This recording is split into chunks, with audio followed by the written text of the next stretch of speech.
Hello, everybody. Welcome to Big Bad Con Online. It's so exciting to be here, to be the first panel to kick things off. So, Josh and I are here to talk about breaking systems and capturing inspiration. It's a topic that's really important to the both of us. So, before we get into it, I'd love to do some introductions. I'll go ahead and start. My name is Ray. My pronouns are they, he. And yeah, I'm a game designer. I like to make a lot of games, arguably maybe too many. Things like Balikbayan Returning Home, which is a supernatural cyberpunk game, Apocalypse Keys, which is inspired by Hellboy. So we'll be talking about that a bit later. And you can find my stuff on itch.io at temporalhiccup.itch.io. I'll talk a bit more about that later. But for now, Josh, if you could introduce yourself, please. Well, sure. Hi, hello. I'm Josh Eddy. I use he, him pronouns. I also like making games as well, tabletop role-playing games and game-related things. A couple things. Most recent release has been this fun little ditty called Death Grind Megastructure, which we will be discussing briefly because it takes inspiration from one particular thing. Made a Lumen-powered game called Vibe Check, inspired by The World Ends With You. So, like Ray said, games inspired by other things is also very important to me. It sort of frequently ends up being my main motivation. I see a cool thing and it's like, what if I made a game about it? Right, right. It comes to the point where it's hard for me to watch films and TV without thinking about how to make a game about it. So, even like that new email phenomena that's happening, like Dracula through email, I've been thinking, how did this was a game? So anyway, Yeah. so Yeah. but we'll get into Before I it. forget, you can Oh, find my stuff over also on itch.io at Ostrich Monkey. that's right, that's right. And Josh refuses to talk about why it's Ostrich Monkey. It's a mystery. There is literally no reason. It is an internet handle I made over a decade ago because I needed one. Excellent, excellent. Yeah, okay. So to jump into it, I think what we're going to cover today is we're going to talk about how to get started in terms of like how to take that inspiration, how to capture it for your game design, and then we're going to walk through like how to actually do it by using our own games as examples because of course this is all everyone's game design process is very personal, so we can only talk from our experience. And from there, we're also going to talk about breaking systems, like how to use a system, but really, I mean, I say break, but you know, it's a loving form of doing it in order to best embody what inspires you. So yeah, we'll go ahead and get started. So I feel we've talked about this. The first thing that we tend to do when we are inspired by something is to find those resonance points, right? So when we watch that anime or when we watch that film, read the book, and we think about how this is going to translate into a TTRPG, we start thinking about like what are the most important points of resonance, what really struck us the most, what matters most when you convey the essence of it. So it's because you can't include everything in a TTRPG in a media, and we'll cover that in a bit. But that's the first most important step. And then Josh, what do you think is the next step for starting things? Yeah. I mean, there's definitely, I like the word resonance points. You know, you have this piece of media that you enjoyed, and bits of it stick with you.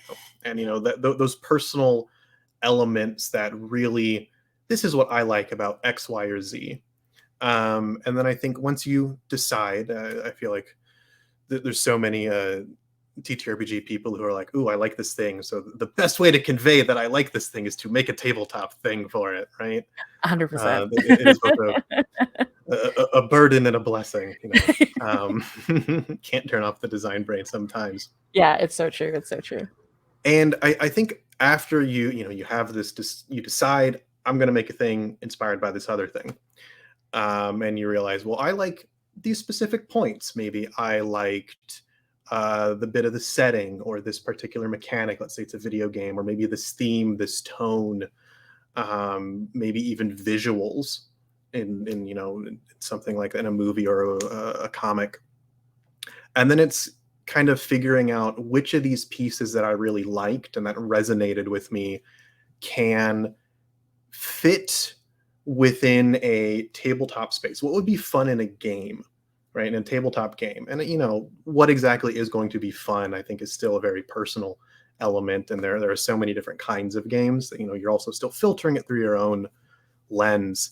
But oftentimes, not every element that you might love from that piece of media can be easily adapted or translated into the tabletop space. And sometimes that's okay. Or maybe just got to do a little bit of creative thinking about how I can take this and translate it or adapt it, into this tabletop experience. And tabletop itself is, a very cool, unique media, and it has a lot of neat strengths to it. So identifying, hey, this bit of setting or this mechanic from a video game, I think would also work in that space. And maybe even it could be expanded, with tabletop, you might be playing with other people. And how do you bring collaborative elements into it? Maybe, is there a GM type position? Is one person sort of acting as a narrator? Is it distributed? Is it a solo game even? So, you have this tabletop lens and you have this really unique medium to work in. And then how do I take those things I like and make them shine in this new medium?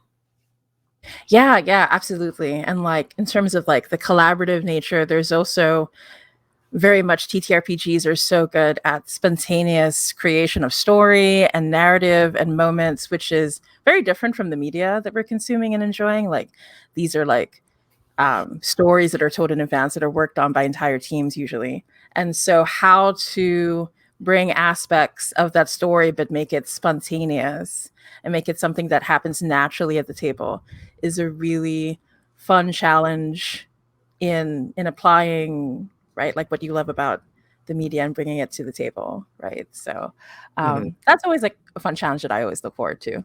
Yeah, yeah. It's like kind of a three-part conversation between, there's the person making this new thing, Mhm. there's the original inspiration, and then there's Ooh, tabletop itself. And like they all, these points of the yeah, triangle all interact with each other, and right. converse with each other. So it's Mhm. fun, it's exciting.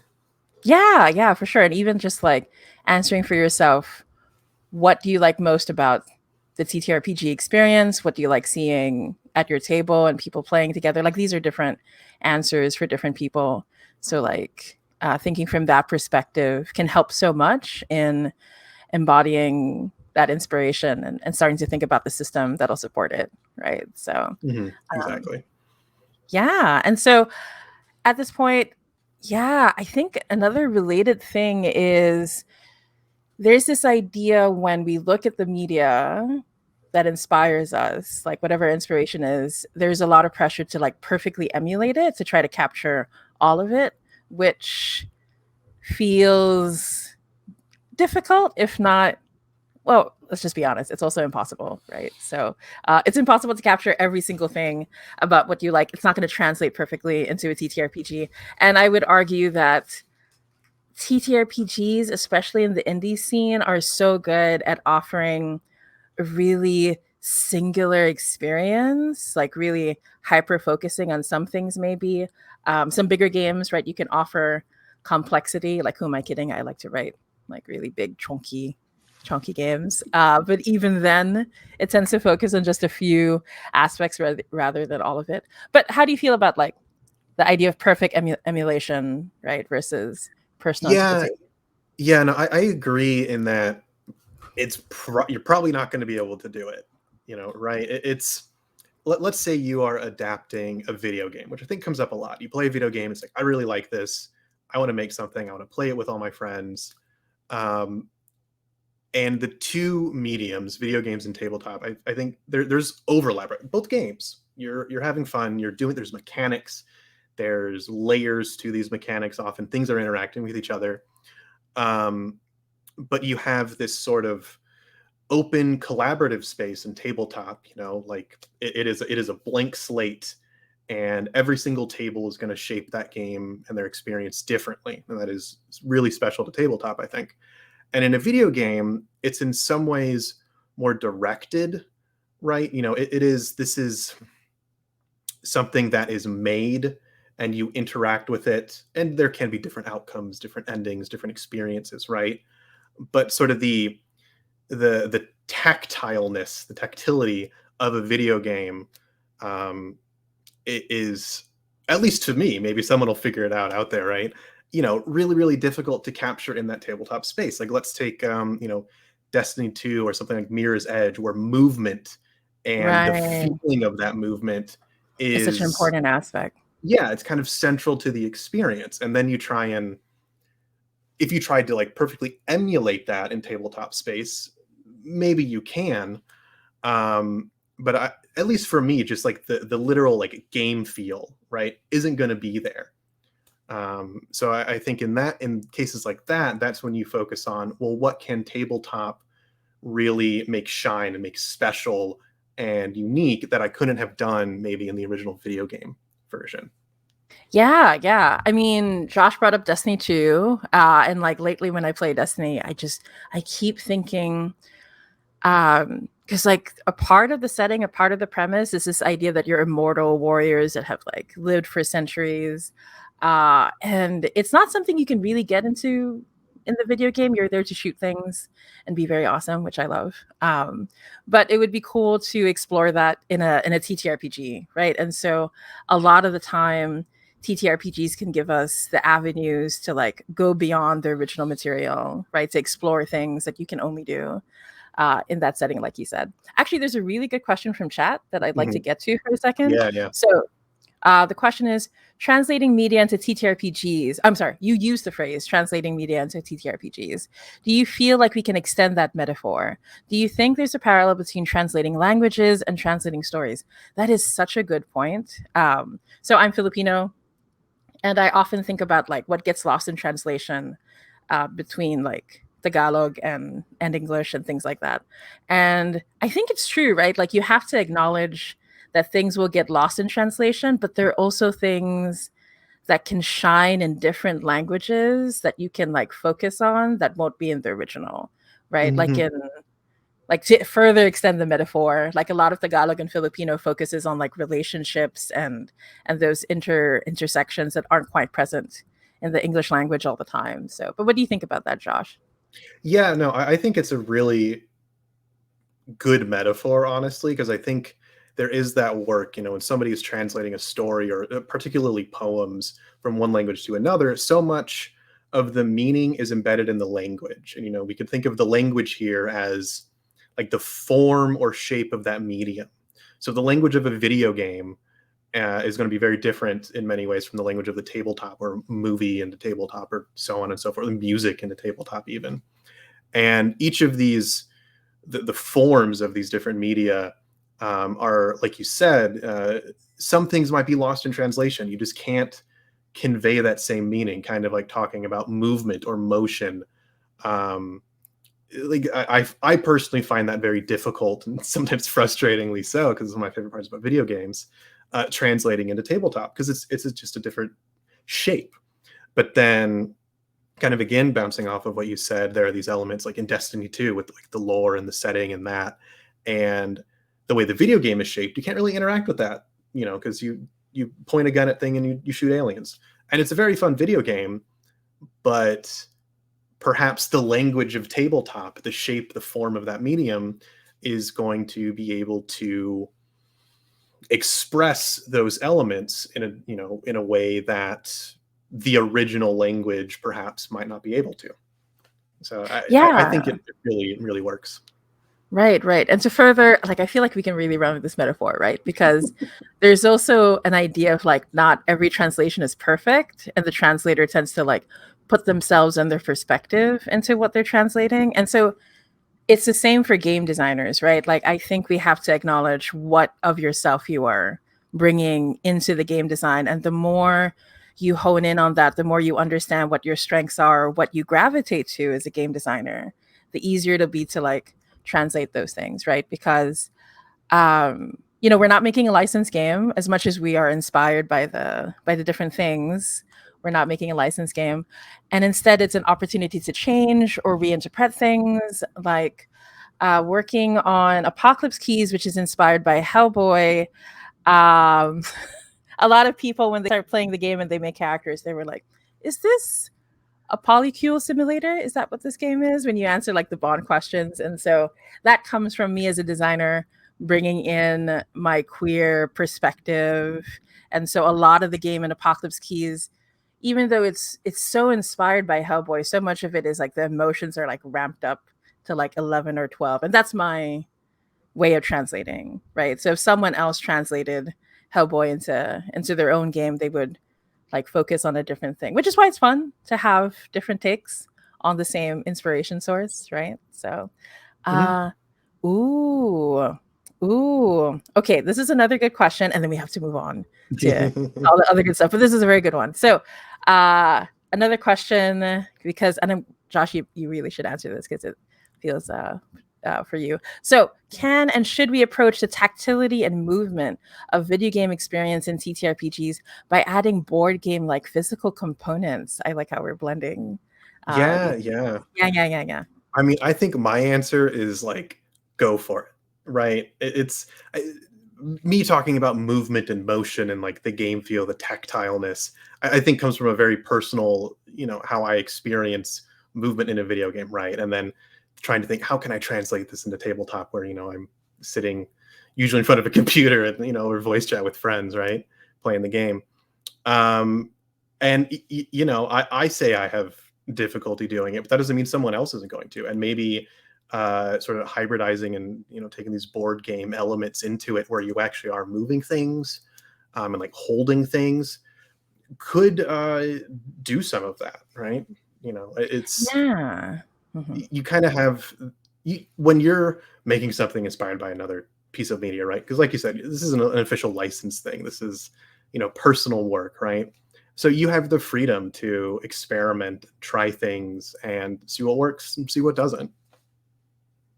Yeah, absolutely. And I also want to say like translating movement, for example, like D&D 4th edition, I felt like it felt like really awesome battle chess, right? That was like one way to embody movement because it was trying to I feel that D&D 4e was drawing a lot of inspiration from video games, right? So which I loved about the system and that particular edition. But we better change the topic before I get heartbroken about thinking about D&D 4th edition. So yeah, I think this is a good point to bring in examples, right? So to break down what we've been talking about through examples.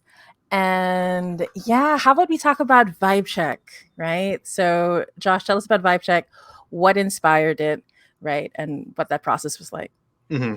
Yeah, so Vibe Check, the sort of genesis of it was kind of a fun little perfect storm. So it is powered by a SRD called Lumen by Gil RPGs, aka Spencer Campbell. I highly recommend checking it out. It is a very clean guide on how to like build things using this rule set and sort of assumptions. And right at the same time as news about The World Ends With You sequel was coming out, there was a game jam for the SRD.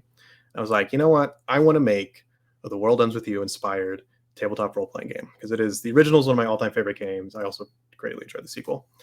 So from the start, this was a direct inspiration. It was, I like this video game.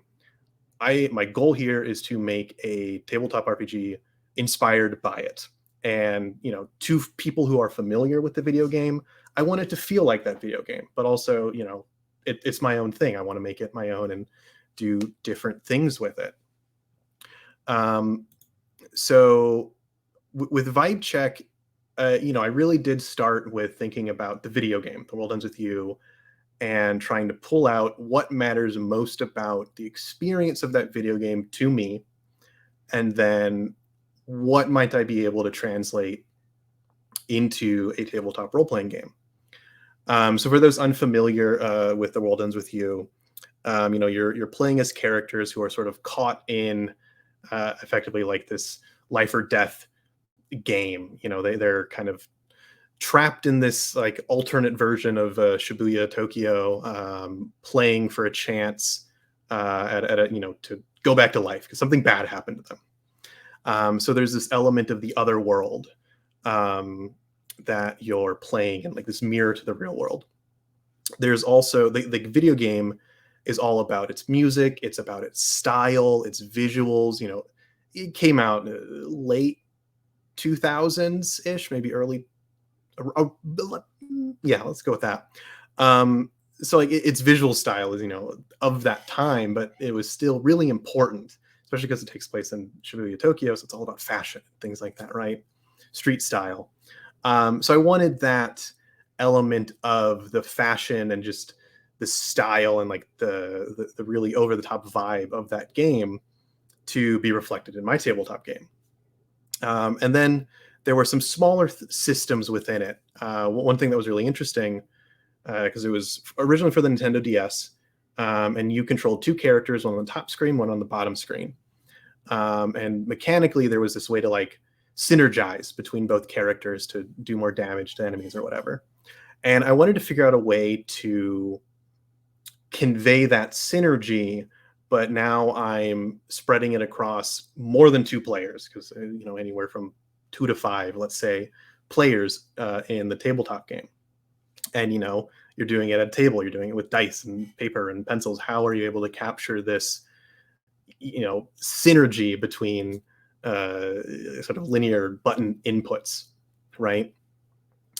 There were also points when I had to cut stuff out because either it was just too much or it just didn't fit in that tabletop space. So in the original video game, there's this whole subsystem on how you can increase your stats by eating food. And you know what? Could I have made a whole food-based subsystem? Probably. But at that point, it wasn't really adding much to the tabletop experience, which all had its whole host of mechanics and powers and gear and loot and leveling and this and that. So it was just too much. I was like, this is cool, but this is not going to work, right? So picking and choosing these elements of the video game that I think one, these matter to me. The experience, this is what I remember. This is what resonated with me. Kind of recalling those resonance points idea. And then taking that and how can I translate that into tabletop? Right. Yeah, and also like the self-editing that's involved, right? And like, even though this was fun and I really like this and the original thing that inspires me, it's not necessarily going to work, right? With the whole food thing, right? So that makes a lot of sense. Yeah. And so I think like I'll go ahead and talk about Apocalypse Keys, right? Which I mentioned briefly before this point. So it is a Powered by the Apocalypse. That's a lot of apocalypses. I just realized that moment just like struck me right now. Anyway, so it's powered by the apocalypse, and you are Omen class monsters that are holding back the apocalypse, working for Division. It really has a lot of narrative DNA that is inspired by the BRPD that fights to hold back like things happen, like terrible things happen in the comics and films all the time that these monsters are holding back. And so when I went about to like translate it, because I am an over-prepared Capricorn, I was like, okay, I'm going to reread all of the comics, read more of the comics that I didn't get to. I'm going to rewatch all of the films and I'm going to take notes. I was so obnoxious while watching the films. Like I would pause every few seconds to write down. I was trying to translate in my head, right? When I was watching the films or reading the comics, like, is this something the GM is doing?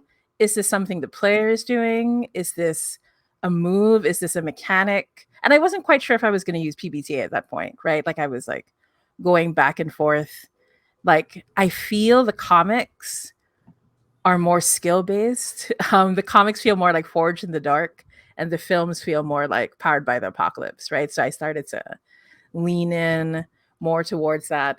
And so, like for example, in the film, there's a moment when I noticed like very often Abe Sapien, one of the characters, would like respond with cowardice. And I was like thinking, gosh, like if I was playing with someone who was really into their character and they just kept being cowardly and quotation mark not doing the thing, there's a lot of pressure as a TTRPG player to do the thing, right? That could be annoying. I was like, but what if it's a mechanic that the player is doing in order to gain an incentive, right? In order to gain a bonus of some kind. And I realized, oh, what if like in this character's playbook, the more that they react out of cowardice or fear, like they gain something, right? Like a token. And so that's when I started to think about Liberté, which is a really, really cool PPTA game where you pick up tokens based on like emotions your character is feeling or what they're doing. And then you spend those tokens to make moves instead of having like static stat things that you add. So definitely. And that's just like one of the things. But also as I was writing the game, I just it's funny when you take what inspires you and you start translating it, but you also get carried away by your own perspective. Like as I was writing the moves, I was like, wow, this is really like dark and queer and horrifying and emotional in ways that the original was not, right? Which is very much my own voice. So it's been super fun exploring that. Mhm. Yeah, no, I think it's super important to let your own voice come through. Like, right, nobody else could have made Apocalypse Keys. Anybody else can make a Hellboy inspired game, but it's your own experiences and again those like resonance points, those elements that specifically speak to you is going to uh, shape your own version of this thing, right? And I think that's so cool. Like everybody can make their own, you know, inspired by the same thing game, right? But every single game is going to be different, and that's exciting. Absolutely, for sure. And so there are a couple of questions in chat. One of them, which Apocalypse Keys playbook would you use to make your own version of Ape Sapien? So the funny thing is, you can make every main character in Hellboy in Apocalypse Keys. I promise you. People don't believe me until I point it out. So the playbook is called The Found because Abe Sapien was. This is a spoiler, but anyway, Abe Sapien was found in this mysterious facility. You can literally choose that as one of the options when you play The Found. And I'm just going to look at some of the other options real quick. And so you can create from their name, a name someone else gave me to mark a suspicious date because Abe Sapien was found, like there was a date for when Abraham Lincoln was killed, and so they just like made that part of his name. uh he has a monstrous body inspired by horror movies. He has the coldest touch and warmest expression. I think Abe Sapien's very hot, but anyway, that's another thing. And then there's also, but I added things too, right? Like I added the whole core element of like, um, he doesn't have access to his memories. This is stronger in the comics, right? But like in the comics, it was very nebulous. Like he just didn't have his memories. But then I was like, ooh, but I want the player to have to interact with this gap in their memories all the time. So they have to choose like an active thing um, that embodies that. Oh my gosh, we're not going to get carried away. I could talk about Apocalypse Keys forever. So we're going to. There's also another good question, but I think we'll save it when we start getting closer to that topic. And so instead, I think, Josh, I want you to talk about. I cannot say this game without feeling like I should scream it, but I'm just gonna talk in a normal voice. Tell us about Death Grind Megastructure. Yeah, yeah. So Death Grind Megastructure, or DGMS, is almost the opposite approach that I had with Vibe Check, where it was like, I want to make a game inspired by this specific thing, and it just so happened to line up that there was a particular game jam going, and I was like, you know what, this works. I see this game Hints at jam some thing. ideas. It's like a commonality. Yeah, no, between these two in particular. And then for Death Grind, there was a different game jam using the Together We Go system, which is really great. You should check it out. It's like a minimal OSR inspired type of engine, I suppose. And I decided I want to make a Together We Go game. And then sort of brain did a number of jumps, and I was like, hey, what about Megastructure? Oh yeah, I really enjoy the manga series Blame by Tsutomu Nihei, which is this like massively far future post-human transhumanism brutalist romp, sort of very loosely having a narrative. It's mostly just about the cool art and moments and things like that. So I was like, okay, if this is sort of my touchstone here, my main inspiration, I want to play in that tonal space. So with Vibe Check, it was very much I want to make a The World Ends With You tabletop game. For Death Grind, it was I want to be adjacent to it. I want to be next to it, but I don't necessarily want to recreate it. So I call it that tonal space. So again, there was an element of picking out what matters to me, and from Blame, it's the scale. Everything is huge, it's massive. It's a mega structure, right? And this far future post-humanism, transhumanism element. Like machine and flesh are essentially no different than each other. The physical is the digital, and vice versa. And I think that's where it started to become this, this three-way conversation between the game system, Together We Go, me writing it, and then also the original sort of tonal inspiration. And eventually, I think if you're familiar with the series Blame and you read Death Grind, you're like, oh, hey, this is cool. This feels similar to it. But it evolved in a particular direction because of using Together We Go. I think if I had made a different Blame inspired, which I've dabbled here and there in, it would have been a very different end result because of the system used.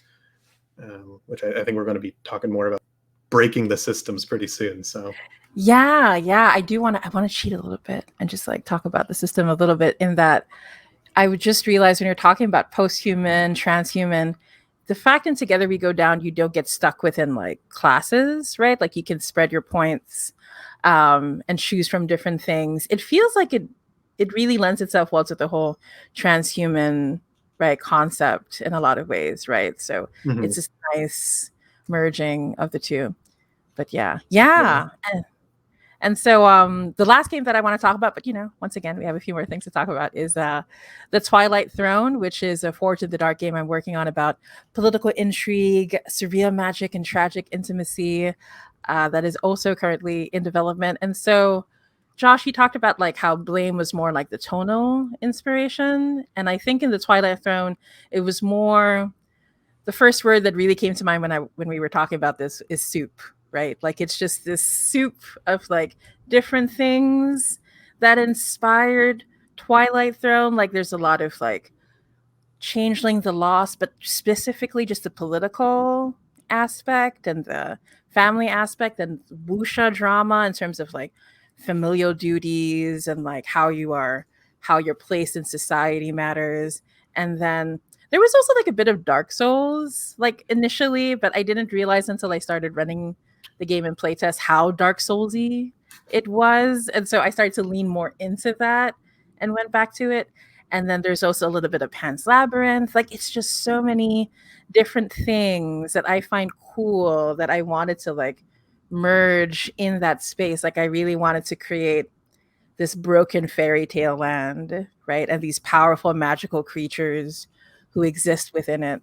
But also, like going back to our point about expressing the self, if Apocalypse Keys was about my queerness, Twilight Throne is really about my post-colonial feelings and like basing it off like the political intrigue that I tend to see here in the Philippines instead, where it's very like you're bound to family. A lot of this power is like from hundreds of years ago, from our colonial masters, so on and so forth. And so really like just very soupy. It's a very dense, rich soup, is what Twilight Throne feels like. And so that's another fun thing you can do because you are the game designer. You can be inspired by multiple things and just draw upon them as you like, versus Apocalypse Keys, which was initially such a singular experience, and then later I started drawing upon.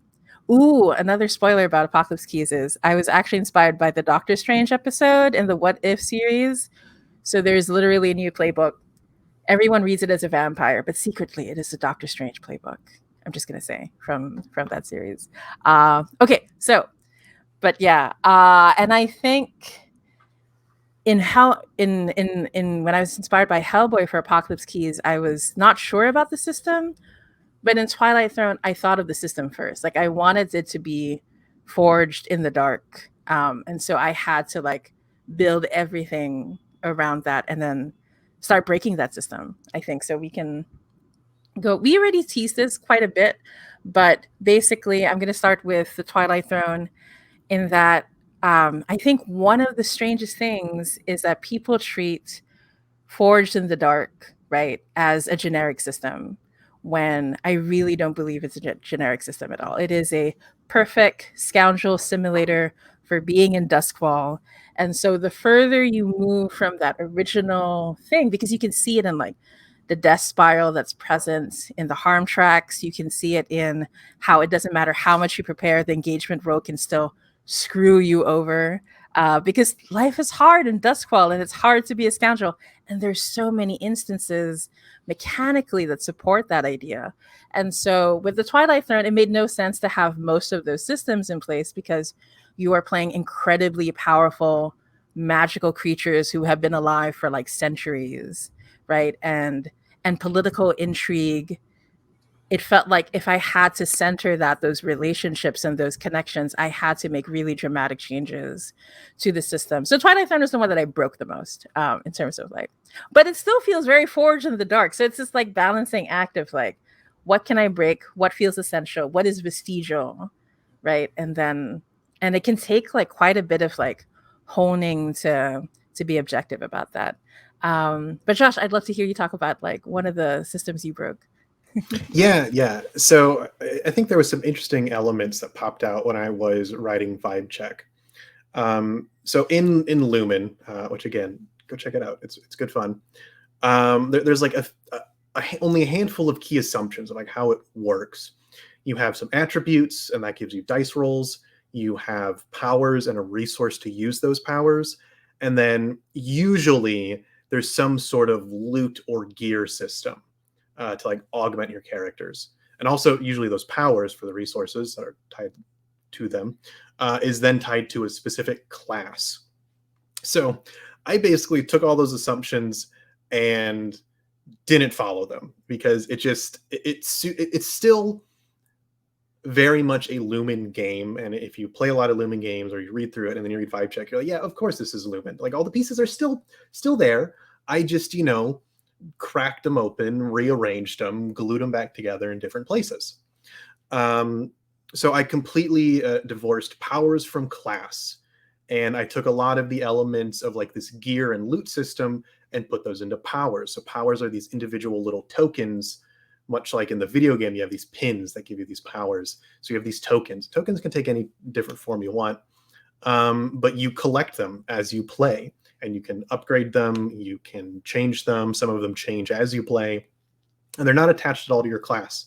So you can constantly be changing your loadout, which in hindsight I realized was sort of a very like JRPG element to it, which wasn't even necessarily intentional. It just, I started poking at one element of the Lumen core, and then there was sort of this cascade of other things, like with the resource.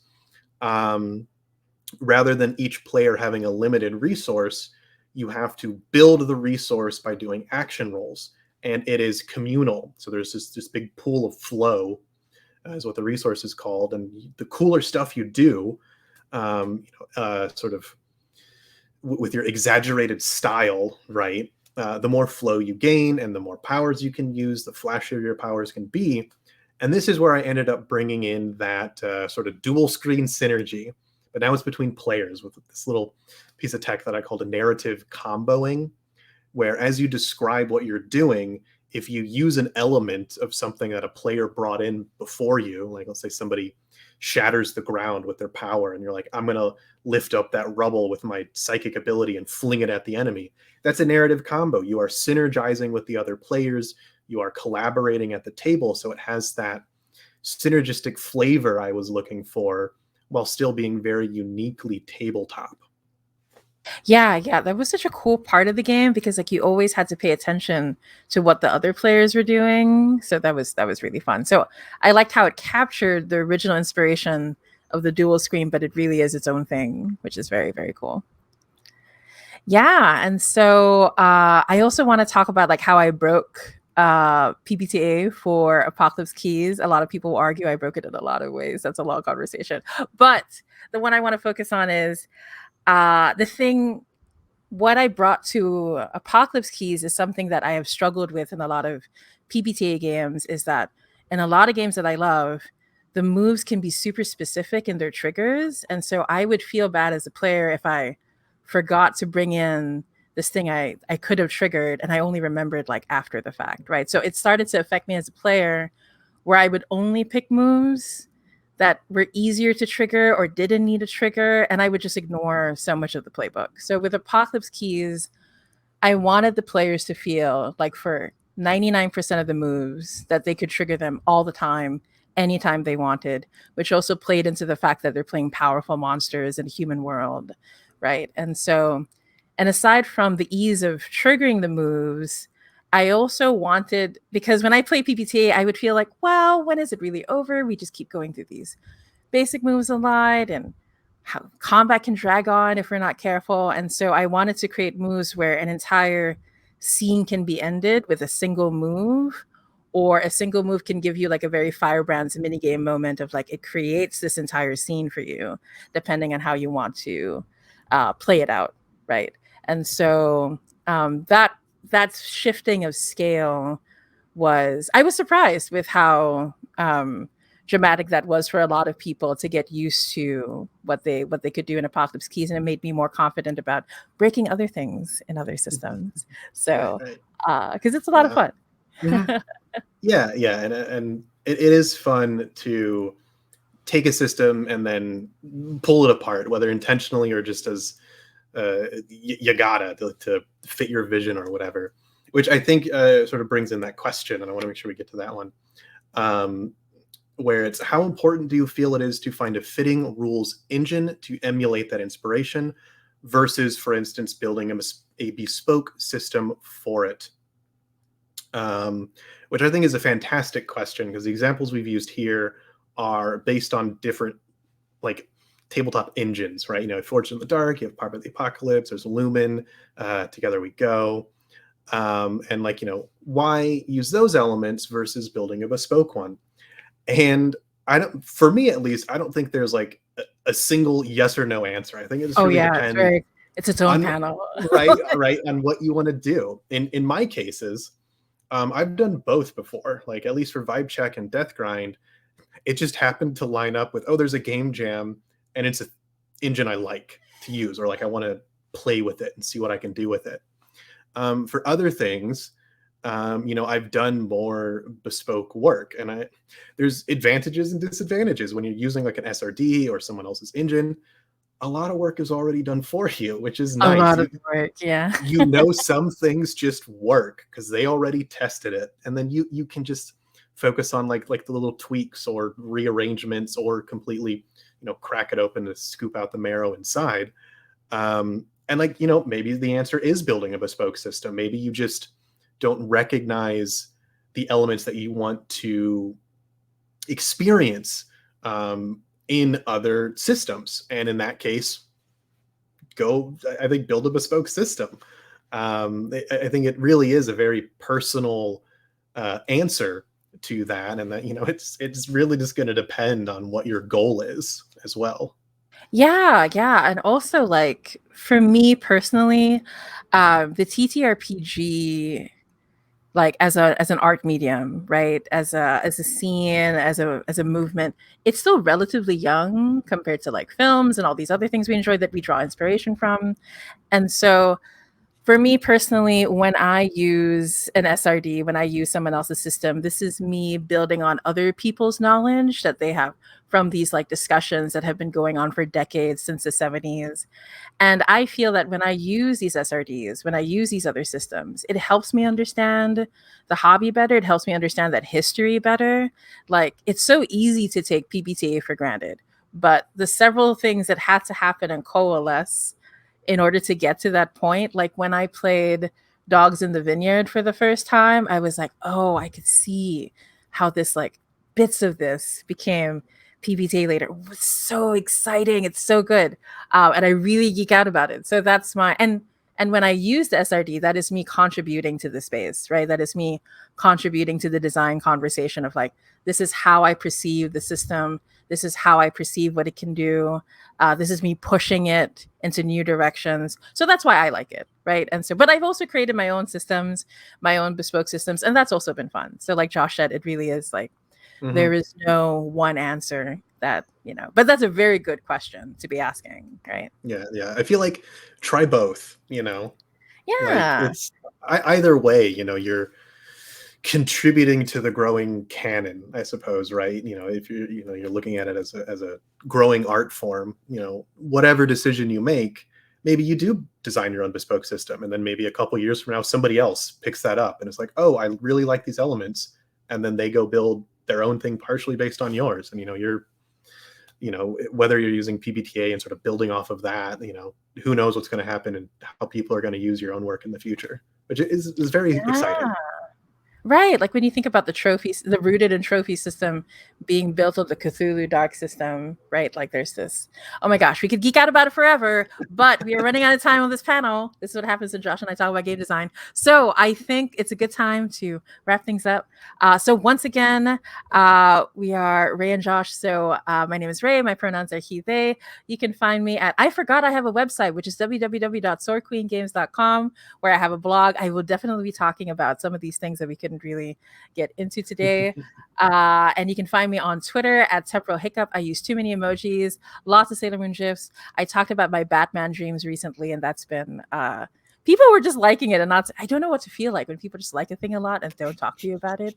They have their opinions about me and my Batman dreams. But how about you, Josh? Where can people find you? Yeah. So again, you can find me over on Twitter and at itch.io at Ostrich Monkey, one word. I am very slowly putting together what might turn into a blog to post various design thoughts and ruminations. I will keep poking Josh until we get that blog. I'm just going to say that right now. Eventually perceived. When that's ready to be perceived, I'll shout about it, so you can find it then. Otherwise, what's exciting, if you're intrigued by me talking about Death Grind Megastructure, there's actually pre-orders for a print run going on right now, so you can check that out. You can find a link on my itch page, or you can look it up at Plus One EXP, who is doing the actual pre-order and printing for/with me, because Tony is a very nice person. Yeah, Tony's very very nice. That's about where you can find me on the internet. Yeah. Yeah, but please find us online. We'd love to continue the conversation. Speaking of continuing the conversation, there is the Big Bad online Discord server where there will be a channel dedicated to this topic. You can continue the conversation there. I have too much bad brain anxiety to show up, but I'm there with you in spirit. But also it's a great place to hang out on this Discord server, and we hope you check out the rest of the other panels. So thank you so much, everybody, for spending time with us. Thank you, Josh, for hanging out with me, being willing to be perceived. It was a good time. It was a good time. Oh, yeah, very fun. This is one of those topics where we probably could have gone for another hour or two. I know. I'm so proud of us. We fit it in an hour. We're very good. Right. There's a lot to talk about, and I think the final sort of concluding statement is really just go out and do it. If there's something that inspires you and you want to make a game or something else, even if it's a class for somebody else's game, or a hack, or a random table or something. If something inspires you, go make the thing, right? I think it'll give you a better understanding of maybe even why you liked that piece of media in the first place. Yeah. And my final thought would be, if you want to break a system, don't hold back. Break it as much as possible. You can always put it back together later. It's totally fine. But I would really love to see people break things with gusto, with confidence. I feel like it would be super, super awesome. But yeah, so there we go. Thank you so much, everybody, for hanging out with us. We had a great time, and enjoy the rest of the panel. Enjoy the rest of the con. Goodbye, everybody.